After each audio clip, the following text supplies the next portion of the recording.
Welcome to Magic in the Middle. I'm your host, Jessica Vitalis, and today we're going to be talking about Strangeworlds Travel Agency, a fantasy by author L.D. Lapinski. If you have ever wanted to step out of this world and into another one, then you are going to love this book, which is about a character named Flick who discovers a travel agency in which you can access any number of universes by pulling a suitcase off the shelf and stepping inside it. But before we get to that, one of the cool things about the story, and one of the slightly unusual things for middle grade books, is that we don't actually meet the main character right away. Instead, the author opens by discussing magic and how there have always been places in this world where magic gathers. But the author also insists that magic doesn't like to be noticed. And that's when we're introduced to the Strangeworlds Travel Agency, which is a shop with dirty leaded windows and peeling paint on the front door. We are also introduced to the proprietor of the agency, a young man by the name of Jonathan. When a couple emerges from one of Jonathan's suitcases, we're offered our first glimpse into the magical world this book offers. The couple has returned from a world in which beasts they call monsters of the mist attacked their ship and forced them to flee.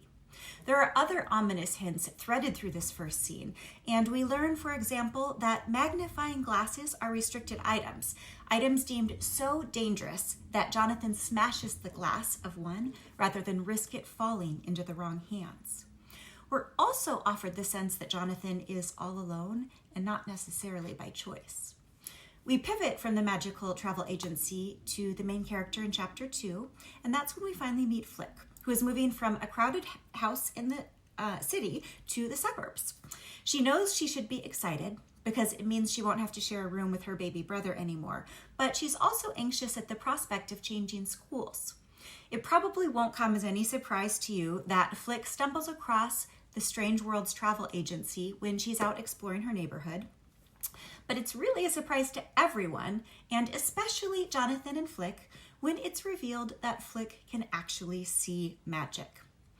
If Jonathan is going to welcome Flick into the Strangeworlds Travel Agency, which he really wants to do, he's first going to need to convince her that magic is real and that there are other universes.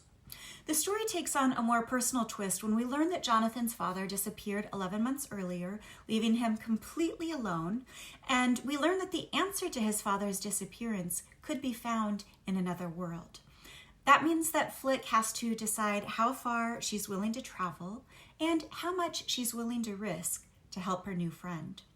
The stakes get even higher when we discover that an entire city is disappearing, and Flick may be the only one who can save it. The Strangeworlds Travel Agency is a fun adventure with sweet characters struggling to navigate a new friendship as Flick learns who she is and what she's capable of. So if you like adventures that take place in big fantasy worlds like Nevermore, then I think you're really going to enjoy this story. That's it for this month. If you have a chance to read Strangeworlds, I'd love to hear your thoughts. You can find me on Twitter at Jessica Vitalis and on Instagram at Jessica V. Author. Thanks so much for watching, and I will see you again next month for more Magic in the Middle.